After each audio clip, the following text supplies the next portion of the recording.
really seem to be having a good time. And you know what? You're right. Your morning routine just got better. CBS Mornings, weekdays at 7. Tonight, was a major supplier of Boeing 737 MAX cutting corners at the risk of passenger safety? A whistleblower breaks his silence to CBS News, then tracking a potential tornado threat for millions in more than a dozen states on the CBS Evening News.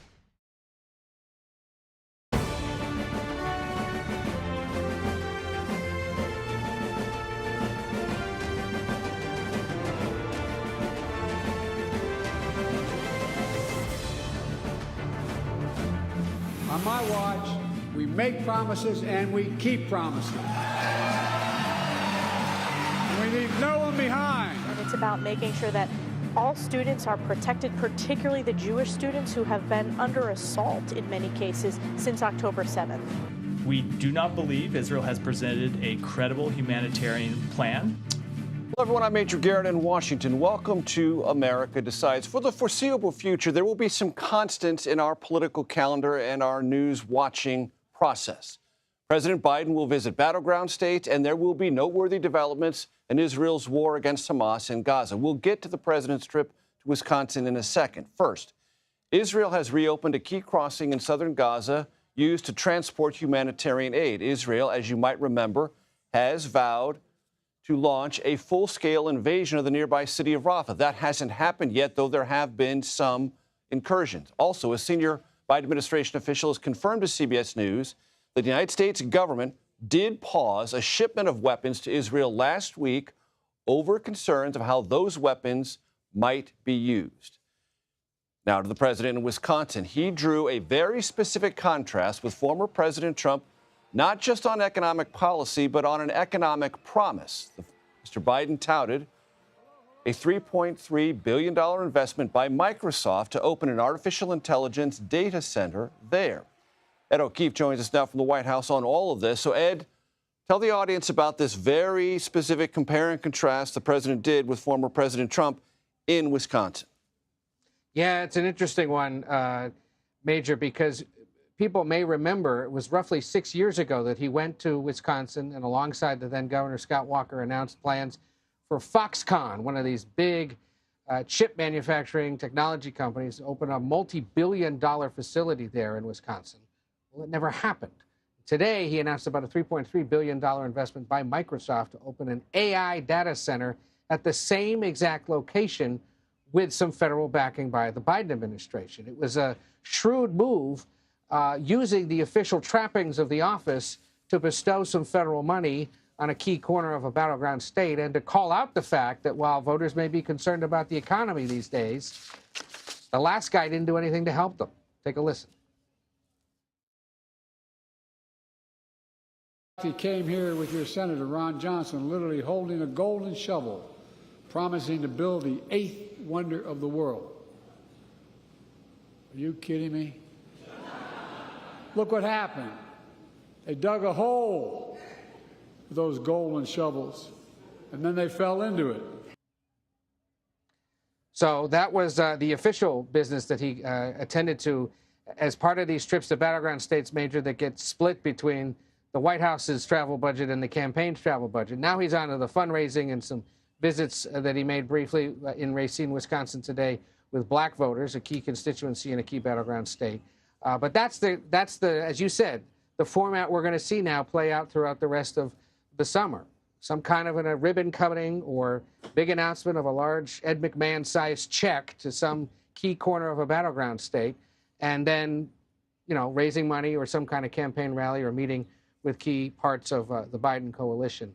And, you know, it comes as polling continues to show in that state and in all the other Midwestern battleground states, things remain awfully close between him and the former president. And, Ed, as I also noted, there will be these split screen and developments between Israel and Hamas in Gaza. And tell us about what we have learned about this pause with a specific set of weapons over specific concerns about how Israel might use them. So after 3 days of not even confirming or denying reports that they had done this, suddenly last night the Biden administration admitted that they are holding up the shipment of several thousand sizable bombs to Israel out of concern that those weapons might be used in Gaza as part of the military offensive that the Israeli Defense Forces are planning for Rafah, and the administration making clear that they did not want any of those weapons used in that potential offensive. And of course, this comes as the negotiations between Israel and Hamas continue over how to implement some kind of a ceasefire and swap hostages. Well, this decision by the Biden administration has now drawn the ire of Congress, predictably. The Speaker of the House and the Senate Minority Leader, Mitch McConnell, in a rare joint letter to the White House, are asking now for more official confirmation and news, saying, quote, this news flies in the face of assurances provided regarding the timely delivery of security assistance to Israel. They add later that it was only after press reports that these weapons were being delayed did they then learn from the White House, after their own offices had to call to get clarity, that this had happened. And they add, quote, the American public deserves to understand the nature, timing, and scope of these reviews. A few times today while he's been on the road, the president has been shouted questions about this. He has not engaged. We'll see in the coming days if he provides a little more clarity, or if this interruption in deliveries is resolved and continues. And we should point out real quick, Major, this is regarding weapons that were authorized and paid for several years ago, not weapons that were authorized just last month in that big bipartisan national security foreign aid bill that had been so long sought by this White House. An important distinction. Ed O'Keefe on the North Lawn for us. Thanks so very much. Leaders of 3 large public school districts face questions today from a House panel about anti-Semitism. They denied allegations that they let these incidents, whether they were anti-Semitic or not, run rampant at their schools. Nicole Killian joins us now from Capitol Hill. Nicole, catch us up on what the hearing and the questions were about, and a conversation I know you had with Elise Stefanik, a key House Republican leader. Yeah, that's right, Major. Well, keep in mind, this is all part of a new crackdown on the part of House Republicans to try to counter anti-Semitism here in this country. And even though a lot of the focus has mostly been on what's happening on college campuses and the unrest that we have seen in recent weeks, this hearing really did put a spotlight on what is happening at the K through 12 level. According to the panel in the Anti-Defamation League, there have been about 246 anti-Semitic incidents since October 7th through early this year in K through 12 schools. And so this was an opportunity for the first time to hear from administrators from New York City to Berkeley, California, to right here outside of the nation's capital. I did catch up with GOP Conference Chair Elise Stefanik, who is a member of the House Committee on Education and the Workforce. Here's what she told me about the significance of these hearings. Tell us why the focus on K through 12 schools. Because it's a crisis in some of our K through 12 public schools as well. You saw the tough questioning I had for the chancellor of the New York City public school system, where you have anti-Semitic attacks against teachers, against Jewish students, and a lack of accountability. So it's not just a higher ed crisis. We are seeing it in K through 12 as well. And it's our responsibility as members of Congress. We need to be good stewards of taxpayer dollars to hold these institutions accountable when there is a failure of leadership. Now, I'll tell you, the hearings are important because they do deliver accountability where it has been slow-walked by either elected officials, like in the case of the mayor of D.C., where it took the night before the hearing for them to clear out the pro-Hamas encampment at GW. So the hearings matter in terms of accountability. And what do you make of that? There are going to continue to be hearings on a lot of this crisis. The next group of schools we have coming in are Northwestern, UCLA, and Michigan, where there's been a failure of leadership. But it shouldn't take a congressional hearing for elected officials, the D.C. mayor or university presidents, to do the right thing to ensure safety and security for students, particularly for Jewish students who have been under attack, to condemn anti-Semitism. But if it takes a congressional hearing, we'll continue to hold them accountable because that's a specific result we've been able to deliver. In terms of these K through 12 educators, do you want any of them to resign? You know, I think in the case of where there is a failure of the principals to deliver accountability, there needs to be not just a shifting them to another part of the Department of Education. They need to be fired. They, again, are paid for by taxpayer dollars in the state of New York and in the city of New York in this case.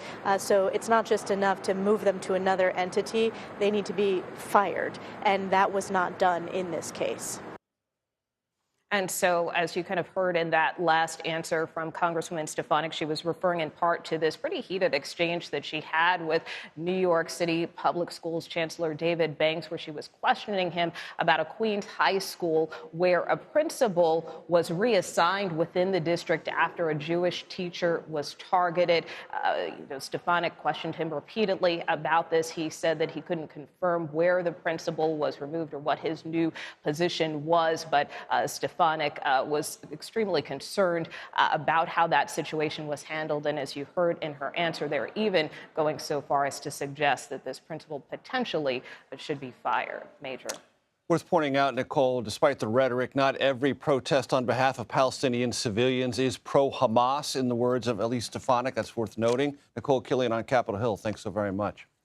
The Georgia Court of Appeals has agreed to review a judge's decision not to disqualify Fulton County District Attorney Fani Willis from former President Trump's election interference case in that jurisdiction. The former president's legal team and several other defendants had tried to remove Willis, raising concerns over a romantic relationship she had with then lead prosecutor Nathan Wade. The judge overseeing the case ruled Willis could continue as chief prosecutor if Wade stepped aside, which he, of course, did. Meanwhile, CIA Director William Burns meets with Benjamin Netanyahu in Israel today. Our Margaret Brennan joins us next with a closer look at the Israeli Prime Minister's growing political problems. You are streaming America Decides.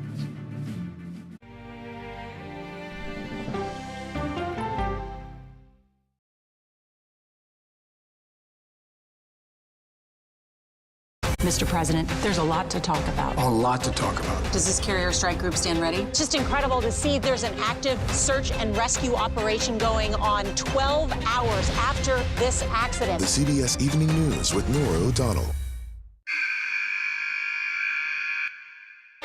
I had progressively fallen deeper into the world of online sports betting. The risk is the rush. What do you think is driving the spike in popularity? I think it's legality.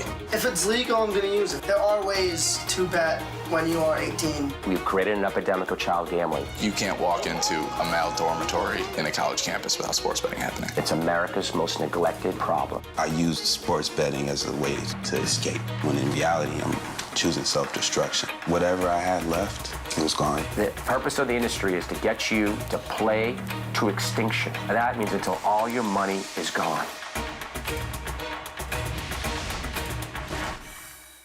Go to the ends of the earth. Reach for the stars. Yeah, I just took off.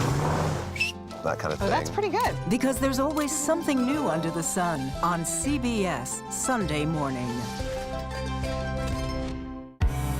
An original documentary from CBS reports. That desired farm is a wonderful place to raise children, and it still is. Promises broken. Black Americans have been the target of racism and discrimination pretty much from the time they acquired ownership in the land. Costing black farmers hundreds of billions in generational wealth. They did everything to make sure we were run off that land. But communities are uniting to continue the fight. Collective ownership is powerful. To keep their land and their dreams alive. To watch my children play on land that we own means everything. So land is power. Most definitely. 40 Acres and a Mule, now streaming on the free CBS News app.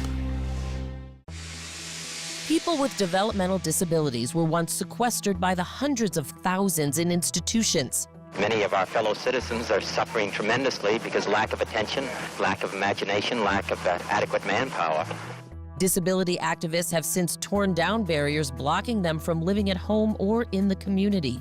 We conclude that Title II of the ADA requires states to provide community-based treatment for persons with mental disabilities. But of the 16,000 people who remain in state-operated institutions, half are in 5 states, and Illinois is one of them.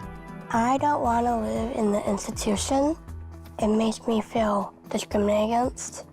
Do you think there are people living in institutions in Illinois that don't need to be living there? Yeah, because they're proving it as soon as they get out.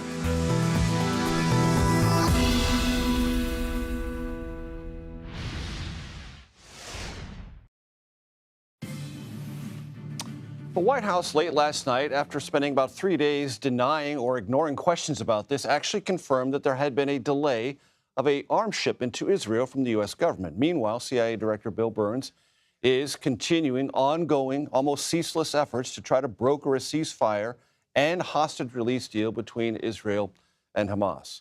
Burns met with Israeli Prime Minister Benjamin Netanyahu in Jerusalem today. Margaret Brennan joins me now here at the desk. Margaret, of course, is our chief foreign affairs correspondent and the moderator of Face the Nation. What is Bill Burns trying to do, Margaret? Bill Burns is trying to do something that the Israeli government doesn't seem able to do, which is to get 132 hostages out. But really what's driving this is the idea that he can pause for some period of time the fighting, even in a limited way. And the CIA director is not typically in the role of essentially being the top diplomat, but he is in this case. He's someone who knows the region well. He's back in Cairo as of this hour, we know, to continue some of these technical talks. But if you noticed in that White House readout yesterday, it was President Biden who briefed Benjamin Netanyahu, the prime minister of Israel, on the status of the hostage talks. It is the U.S. really driving this and trying to force it because they also see it as the only way to get the fighting to stop in the short term, to allow in humanitarian aid to stop the famine in the north and to allow for some kind of resetting of positions. And how would you, Margaret, describe the status of the relationship between the United States and Israel at this moment? It feels fraught. Well, I would say it is fraught when it comes to the Netanyahu government, most certainly. But the United States and Israel, in terms of their security partnership, as their IDF spokesperson came out and said today, is at an unprecedented scale. I mean, Joe Biden, the president of the United States, just ushered through $26 billion in aid. When we talk about this short-term pause of these dumb bombs, the 3,500 bombs, about half of which are 2,000-pound munitions, this is a sliver of the amount of U.S. taxpayer weaponry that is provided to the Israeli military. And so when you have this kind of pause, it is a big deal simply because Israel was told in any way by the White House to slow their roll, essentially, here when it comes to what they're doing in Rafah in southern Gaza. But in the scale of things, it is not necessarily leaving them without the weapons that they need in this immediate moment in time. And Senate Republicans are quick to argue that Israel is being left in the lurch, but U.S. officials would say their stockpiles and their weaponry and their surging of materials is continuing to happen. And there's this ongoing conversation between the United States and Israel over the scope of whatever may happen in Rafah. That's right. And you hear, it's interesting, Major, this story has just become a U.S. domestic political story as well, because you also see half of congressional Democrats now signing on to say the United States should withhold offensive weapons, not defensive, not the Iron Dome, not David Sling, not any of the things that would stop someone from bombing inside of Israel, but to say to Israel, if you are fighting a just war, which is what Biden says the Israeli government is waging here in terms of fighting Hamas, then you need to fight that just war in a just fashion and do so within the parameters of established international and U.S. law. And these congressional Democrats who just every single week we see a public letter saying that Israel is in violation of the Foreign Assistance Act by blocking aid. You see these extremist settlers who just attacked delivery trucks from Jordan, for example, that were going into Gaza. You see political protests. You see right-wing ministers who just recently were in control of the delivery of aid and had blocked U.S. taxpayer-provided flour from being allowed in. You have layers and layers of problems within this very politically shaky right-wing government. Prime Minister Netanyahu is trying to keep together. At the same time, he's trying to also negotiate his relationship with the United States. And some of the hardline positions that are politically expedient to him, such as not necessarily leading first with the hostages, but rather with the war, there's some real deep questioning within the Biden administration, to get back to your initial question, as to what his motivations are and if he is seeing clearly the end game, that they believe the hostages should be a top priority. They believe that being able to strategically defeat Hamas is more important here. In the minute we have left, Margaret, can you describe, as we know it, the situation for civilians trapped in this place of famine and heartache and devastation? Major, I was just looking at a log of some of the footage that our producer Marwan Al-Ghul helped to feed out so that we have eyes on the ground, because international journalists are not permitted in, with very few exceptions, and only with Israeli military censors are they allowed in at this point. we don't get that unvarnished view unless it's because of these producers like Marwan. And what he fed out was absolute devastation. Interviews with doctors at hospitals who said they cannot even get medicines at this point because that Rafah gate crossing has been blocked. So Rafah is already under an aerial bombardment. This is already the most densely populated place in the world. The U.S. says there are 1.4 million people there. And when you hear those numbers, like the 35,000 that the Gaza Ministry of Health says, the UN also says, and the U.S. says are pretty accurate, that's only the bodies they found. It doesn't account for the people under the rubble. So when you hear 15,000 children, assume that's an underestimate.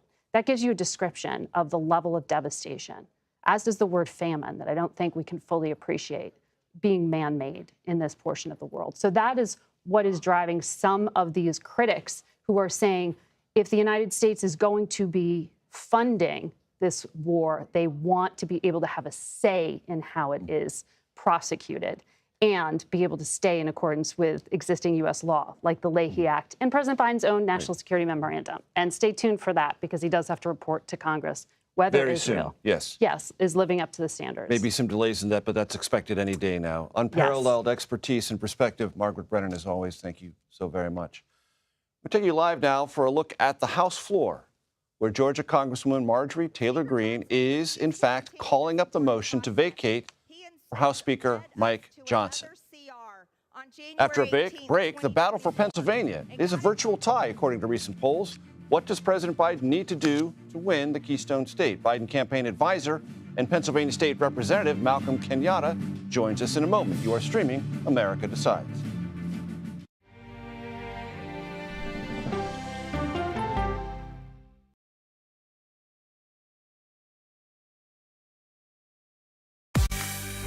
On our places, bright, shiny faces. When you wake up in the morning, we want to be your go-to team. Nate has one of the quickest minds I've ever seen. Tony has a way of making people feel comfortable. Gail has this unbelievable knack to ask the question that you're asking at home. I've been told I could talk to a tree, and that's pretty much true. I don't go to work in the morning. I go for coffee with my two good friends, and we talk about the world. Your morning routine just got better. CBS Mornings, weekdays at 7. It didn't seem like anything could happen, because nothing ever happens in East Palestine, but it did. Authorities released toxic fumes from 5 derailed train cars. Resident, please evacuate. Acute bronchitis due to chemical fumes. Did you ever have these problems before the derailment? No, ma'am. This neighborhood's not safe no more. We can assure the community that there's not vinyl chloride entering their communities. Then why are there so many people feeling these various symptoms of bloody noses or difficulty breathing, bronchitis? That's a hard question to answer. We're talking about one of the most blatant releases of a mixture of some of the most toxic chemicals that we've seen in America. I feel like now I have a duty to warn other communities. If my daughter has to watch me die of cancer, at least it saves someone else.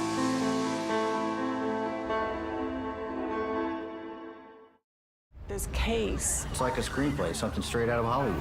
But it's not fiction. It's 48 hours.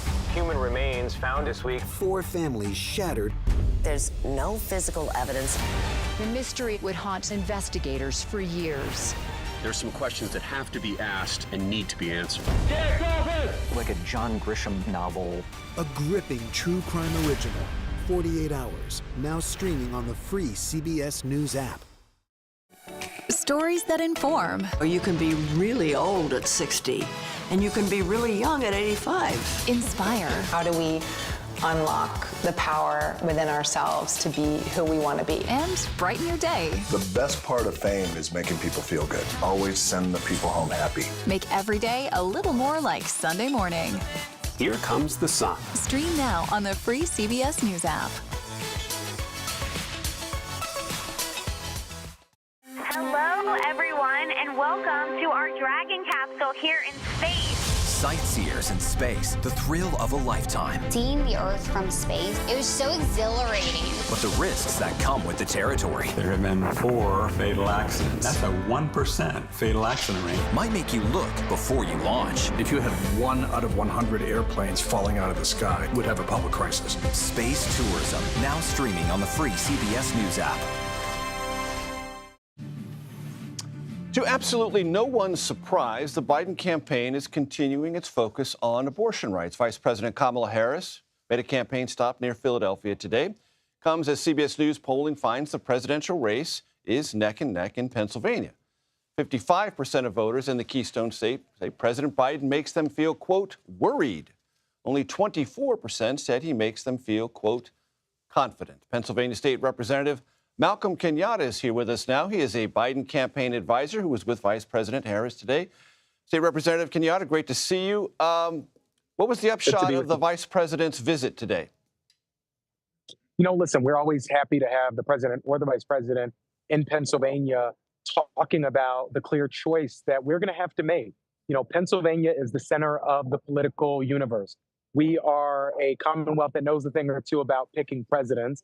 And we chose well 4 years ago when we decided to send Donald Trump packing and bring in an administration that was actually focused on the American people. She talked today about the fundamental freedoms that are at stake in this election. She talked about the fact that Donald Trump just recently said that, you know, not only is he proud to have ushered in the overturn of Roe, but he also believes that states should be able to prosecute women for having an abortion and to monitor their pregnancies. This is the type of dystopic reality that doesn't represent freedom-loving people here in Pennsylvania, doesn't represent a majority of Americans. And she was here making the case about not just what they've done on this issue, but what they're doing to continue to grow the economy, to tackle inflation, and to make our democracy actually work for all Pennsylvanians.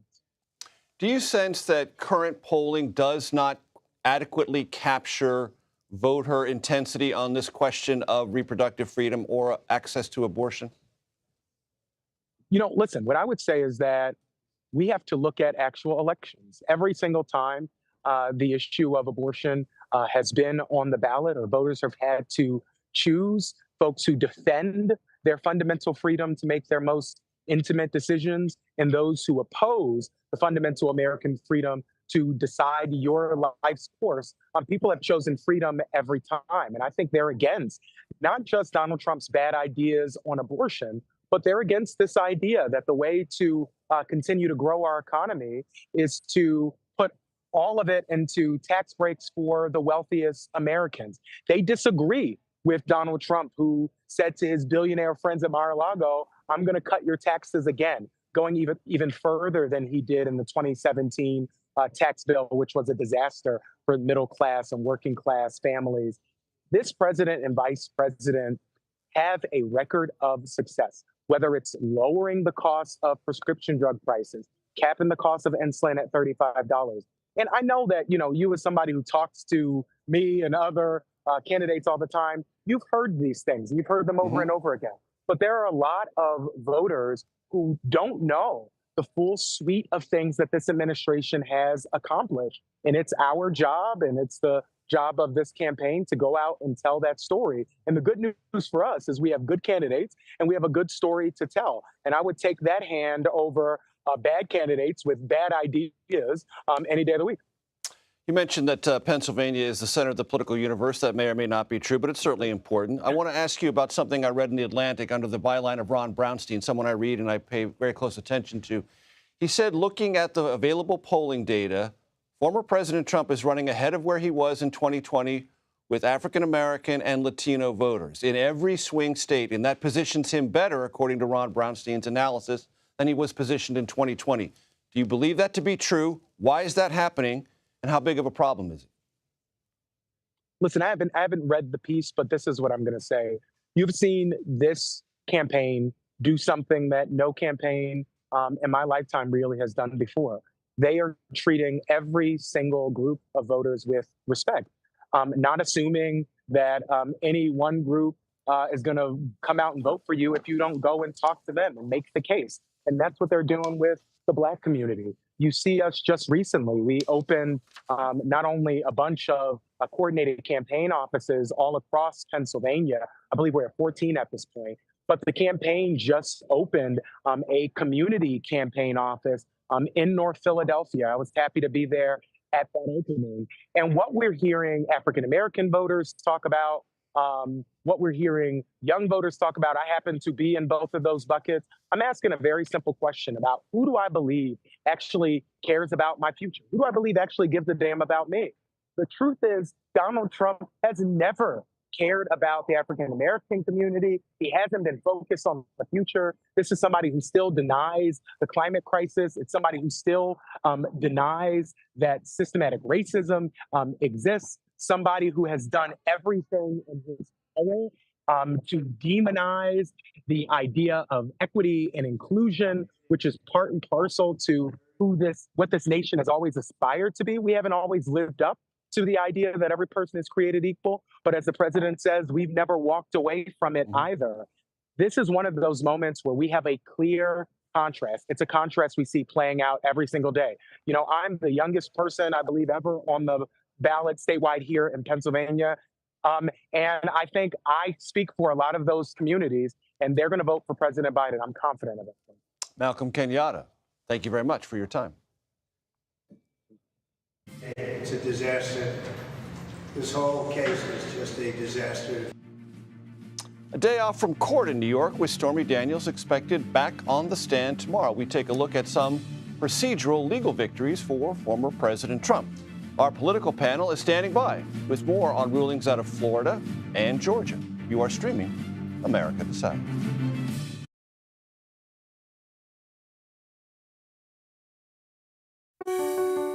Washington is the seat of power. National security, foreign policy, global economics, every story comes through Washington in some way. We bring some of the most powerful voices in America to the table. We don't just ask the questions, you have to go deeper. We try to understand what's at the heart of the issue we're talking about, to then come forward with solutions. Face the Nation on CBS. The justices ruled that Harvard and the University of North Carolina violated the Constitution. In the aftermath of the Supreme Court decision to end affirmative action in college admissions, uncertainty sets in for some students of color. Affirmative action really gave us an equal opportunity. CBS Reports explores the historic decision and what it means for those chasing an opportunity to change their lives. I knew that college was the ticket to break this cycle. The end of affirmative action, now streaming on the free CBS News app. Okay, let's go. You guys good? Hey. All right, we good? Keep going. The clock, it's ticking. Off we go. 60 minutes. 60 minutes. 60 minutes. It's time for 60 Minutes, Sundays on CBS. An original documentary from CBS Reports. AI is among the most world-changing technologies ever. Curing diseases, scientific breakthroughs, making lives better. They can help us with medical discoveries, scientific discoveries, doing better agriculture, having cures for things like Alzheimer's. It's also going to really transform the way we work. The uplifting potential of artificial intelligence is limitless. It gives you a friend, somebody to chat with 24/7 that is non-judgmental. He makes me feel loved and desired. And so are its downfalls. The problem with all this AI is that it's unpredictable and uncontrollable. The choices we make now will have lasting effects for decades, maybe even centuries. The ChatGPT revolution, now streaming on the free CBS News app. We are about to see American weapons in the hands of Mexican cartels. A gun pipeline to Mexico. We are arming the cartels. 100%, no doubt about it. Happening right under our noses. Who's doing something about this? Nobody. A CBS Reports exclusive. Most Americans have no idea that we are effectively arming the enemy next door. This is the story the American people need to know. Arming cartels, now streaming on the free CBS News app. America Decides, taking you inside American democracy. The most important stories on a day-to-day, hour-to-hour basis. You're going to hear a lot of reporting. It is clearly a pivotal moment. Gun control, the economy, education. Both sides of the political aisle fight it out for power. Bringing you the analysis that you need. Thoughtfully, with context. Be part of the conversation. On CBS News Streaming. Welcome to America Decides, Monday through Thursday at 5 p.m. Eastern.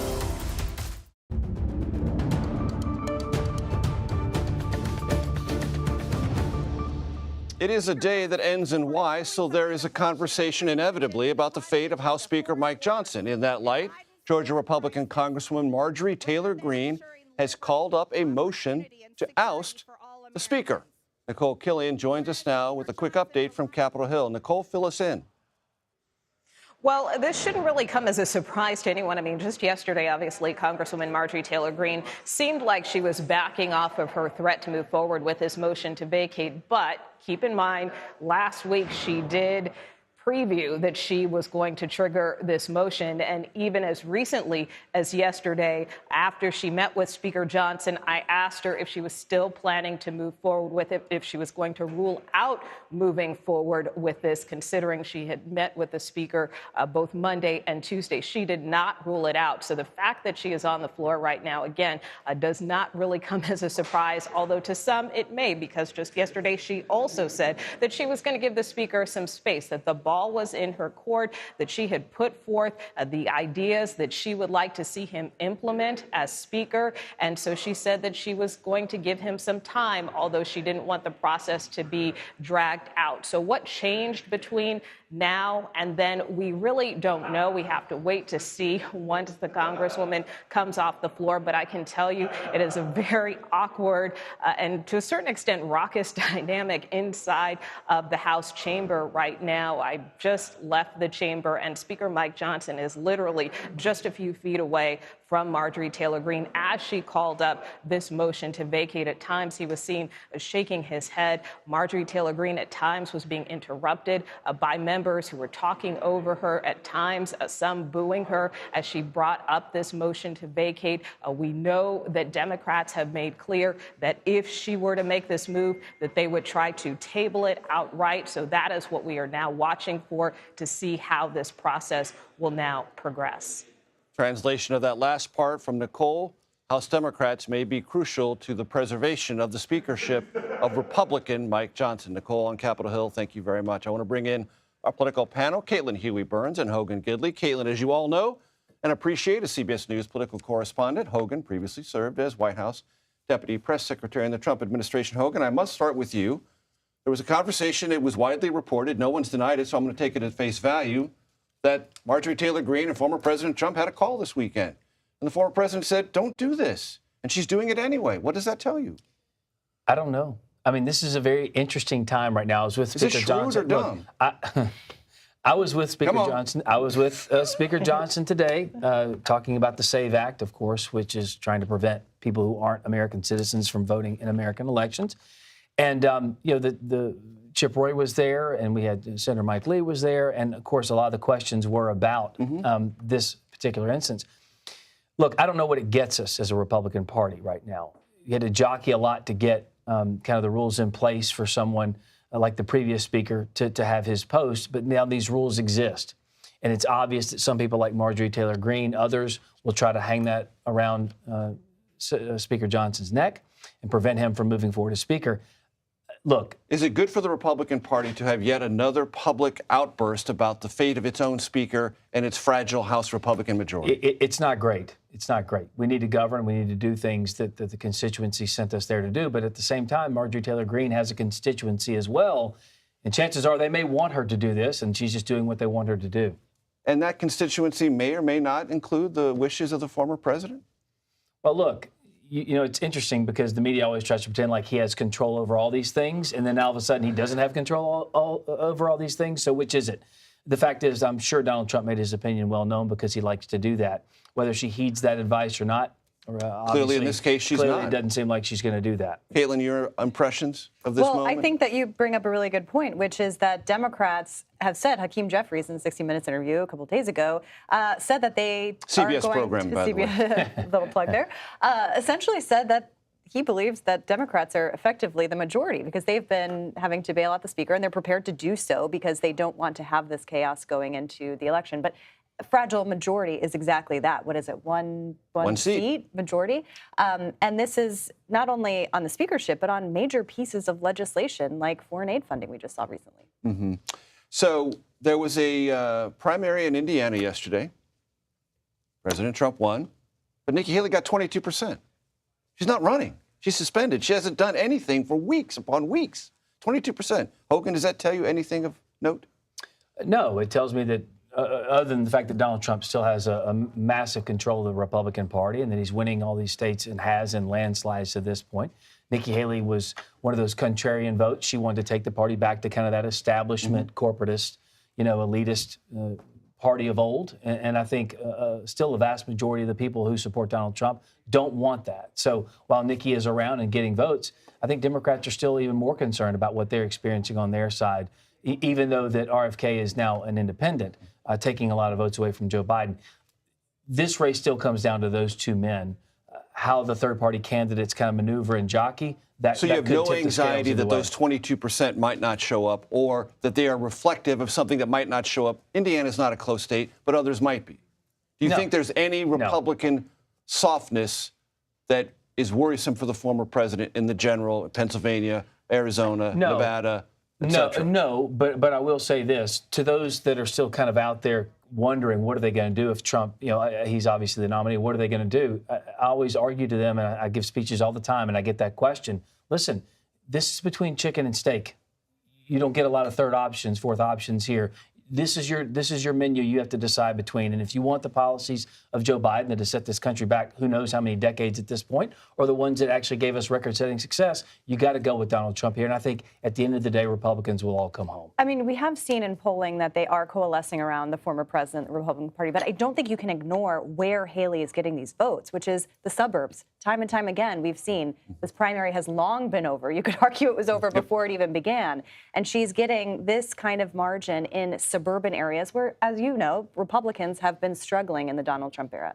Quickly, Hogan, the legal issues for the president, the documents case in Florida, the trial date now delayed indefinitely. The Georgia Appeals Court has said it's going to take up the question of Fani Willis being the lead prosecutor, the visible face of the conspiracy and RICO case there, meaning that's going to be delayed because that's going to take a month or so, possibly longer.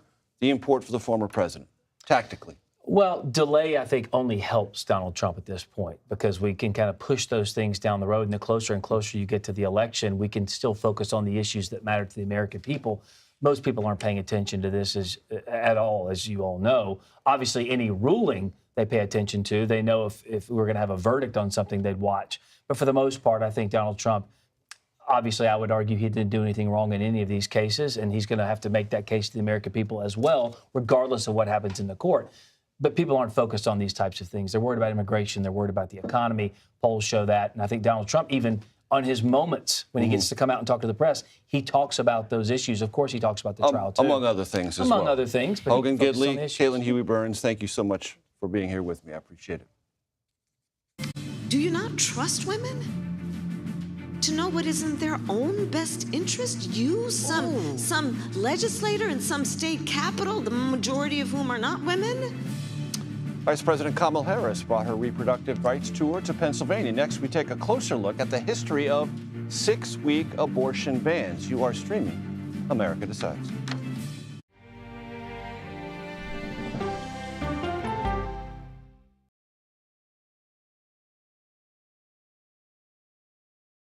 Go to the ends of the earth. Right now. We got something crazy. And reach for the stars. Here we are. Time. Yes, it's my comeback. Hey, this is pretty fun. But wait, there's more. Experience thought-provoking. I'm open to the idea of being a human being. Innovative and truly original reporting. Look through a telescope and go, wow. Because there's always something new under the sun on CBS Sunday morning. At this moment, terrorists could be plotting another attack. 9/11 triggered a counter-terrorist system that included a secret database. This person needs a closer look. A growing list of nearly 2 million people, including some Americans who say they're innocent. For 1 hour flight, I have to spend 6 hours to go and come back. CBS Reports explores the system, the people responsible for it, and those pushing for change. I'm not fighting against them. I'm fighting for them to do the right thing.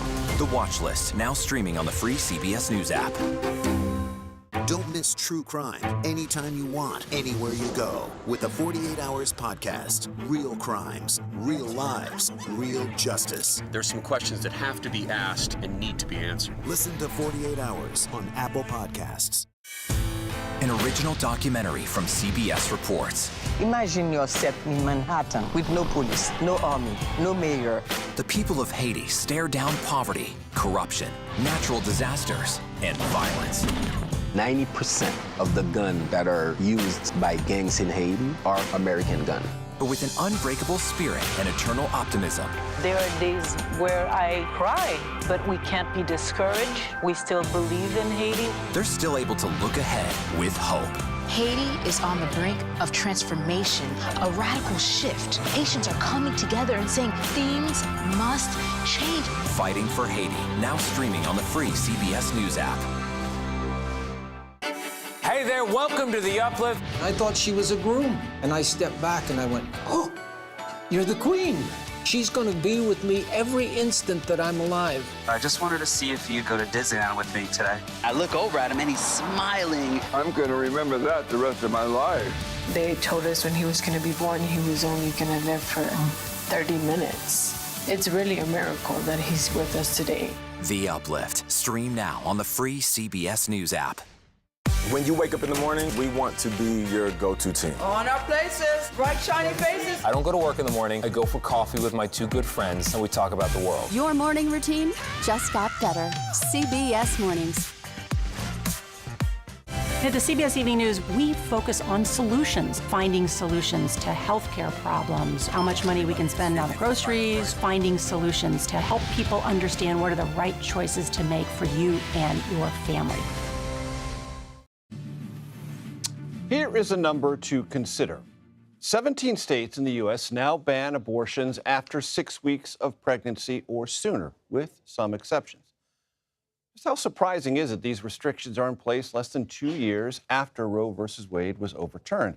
A new article from the New York Times responds to that question, exploring the history of 6-week abortion bans and their increasing visibility in the United States. Elizabeth Dias covers religion for the New York Times and was interviewed for the article. Elizabeth, great to see you. She's also co-author of a soon-to-be-published book, The Fall of Roe, The Rise of a New America. Great to see you. Thanks for joining us. Thank you so much. What is the backstory of 6-week abortion bans? What is its history?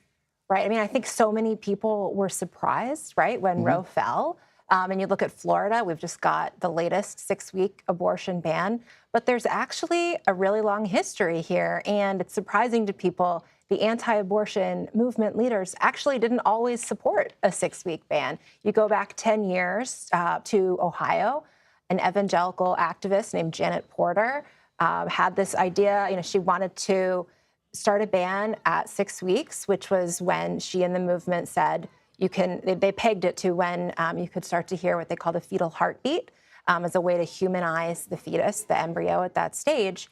And the big national leaders in the anti-abortion movement, even Ohio Right to Life, the Catholic bishops, they said this is too extreme. This is going to set our movement back. Do not do this.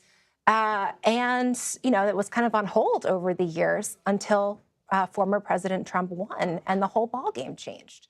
And then they were able to incrementally move forward. And of course, we know that just about 2 years ago, Roe fell, and sort of like dominoes, all these 6 weeks bans were able to be in place. So what was once viewed by that community, aggressive against abortion rights, as too extreme, is now neo-mainstream within the movement? It is, although the interesting thing now is the predictions from those mainstream movement leaders back then are actually, in a way, becoming true, right? Because you see this wide backlash to these earlier and earlier abortion restrictions since the fall of Roe. And one of the things we document in our book is, you know, how did the movement go from a place where there was a more mainstream incremental approach to this more radical approach?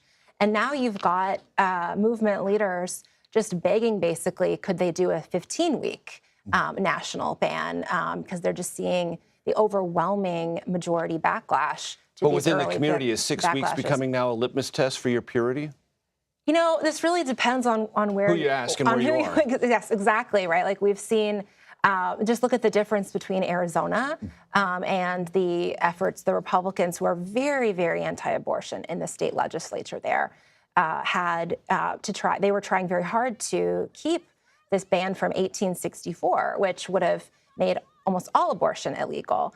And then they narrowly failed that by just one vote. But then over in Florida, a 6-week ban was just put into place. So these are very critical states, especially a place like Arizona, battleground states for the presidency. And, you know, we just haven't seen a presidential election like this before. It's always been 50 years of Roe, which has given the Republican Party this rallying cry for their base. But now that dynamic is totally flipped in favor of Democrats. I have to thank, is that what you just said? Okay, I'm sorry.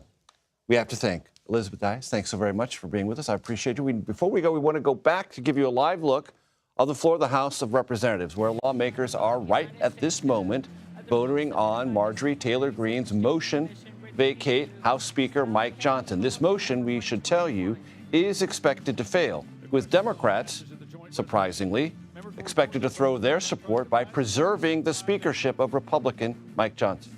You are streaming America Decides.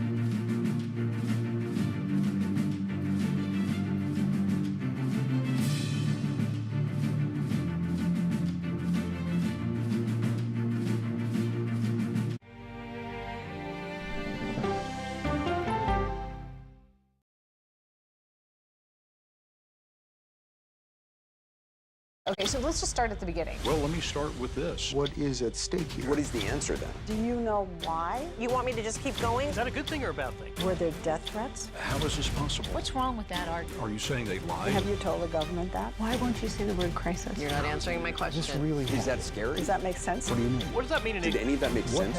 What's your response? What happened? Why? It's time for the CBS News Original 60 Minutes, Sunday on CBS and streaming on Paramount Plus. There is no more room in our city.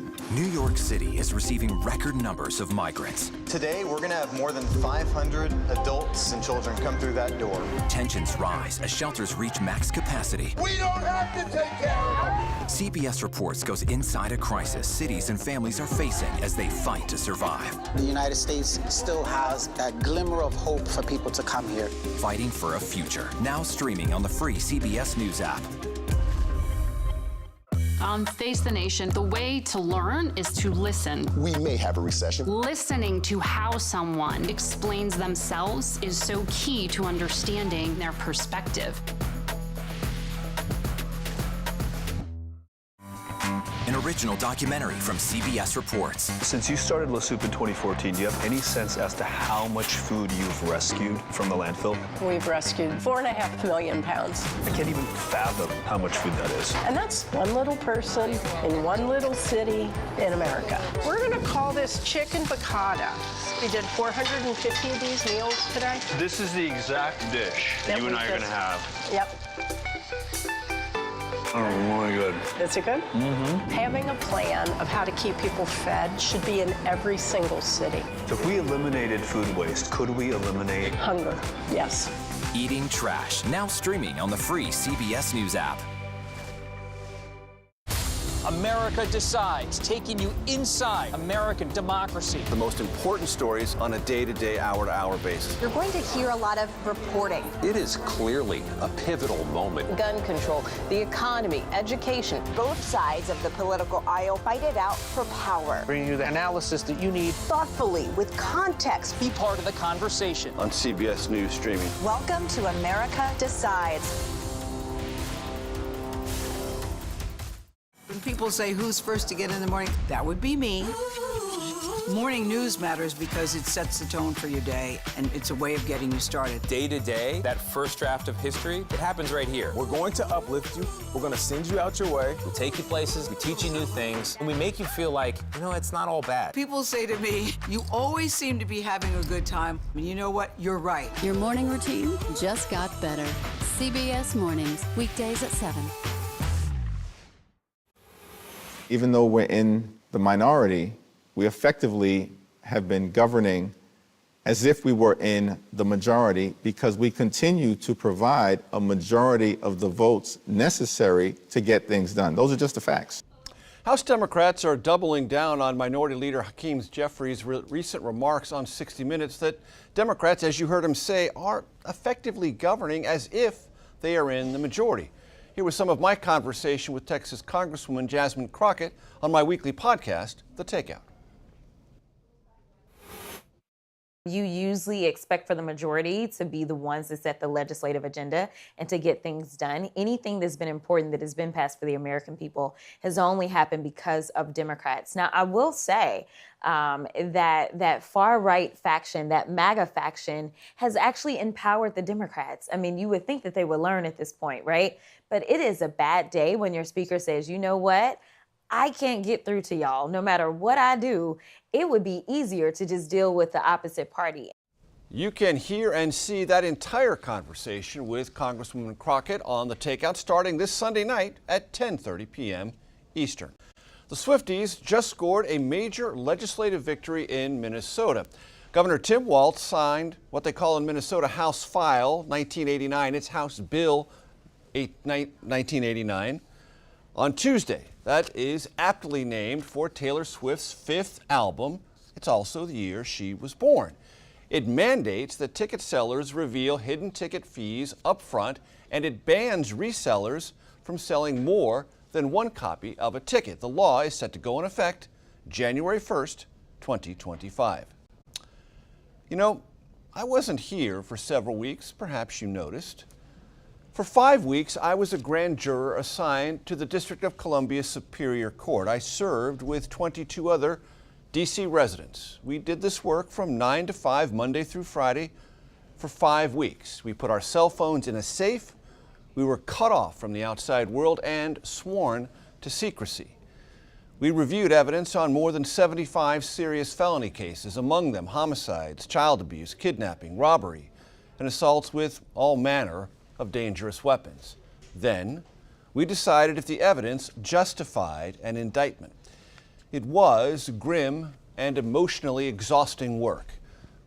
My experience was not unique. Citizens performed this work in other jurisdictions. But I gained some insights that might be relevant to the currently inflamed collision of the law and presidential politics. We write laws as a people through elected representatives. We then enforce those laws and we respect protections for the accused. None of this is trivial. Individual citizens make this work real as police officers, prosecutors, judges, court personnel, or, as in my case, a temporary instrument of the system. We, the grand jury on which I served, were not tools of anyone or anything. Politics played no role. We tried to uphold something genuine, the rule of law. I believe this is an impulse discoverable in all parts of our country. There is no perfect justice, and because humans are involved, there is no perfect system to pursue justice. But there is effort. This effort exists because of a belief that trying to achieve justice matters now and in the future, that trying is believing, and believing carries us forward. There is a conversation now about the law being a tool of politics. I'm sure it can be and possibly has been. But seeing things up close has reminded me that that allegation, political persecution, is deeply dangerous. Saying it does not make it so. Someone who screams persecution better be able to prove it. And if it cannot be proven, that does not mean the law is broken. It means evidence and law have prevailed. On the other side, there are those who look upon the law now and see ceaseless delays and procedural considerations they fear may deny accountability.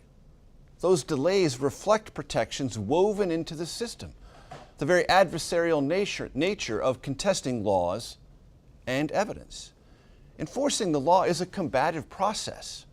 Under the calmest of circumstances, it's made more so when subjected, as it is now, to the searing heat and gale force winds of a presidential campaign. Quite by accident, I came upon a book during my grand jury service. It was about Abraham Lincoln's last courtroom trial before he became president. The facts of that case, which Lincoln won, by the way, are not important. What struck me was how Lincoln approached the law, his care and reverence for what the law strove to accomplish and the tools available to a free society to further that cause. Lincoln wrote about what he hoped Americans then and forever would think about the law. It was Lincoln's hope that every American would pledge in his words, quote, his life, his property, and his sacred honor to maintaining the law. Let reverence for the law, Lincoln wrote, be preached from the pulpit, proclaimed in legislative halls, and enforced in halls of justice. In short, let it become the political religion of the nation, unquote. Law, the political religion of the nation. Let me say what countless others have said before me. Well said, Mr. Lincoln. Well said. That does it for today. We'll be back with another edition of America Decides tomorrow at 5 p.m. Eastern. The Daily Report with John Dickerson starts right now.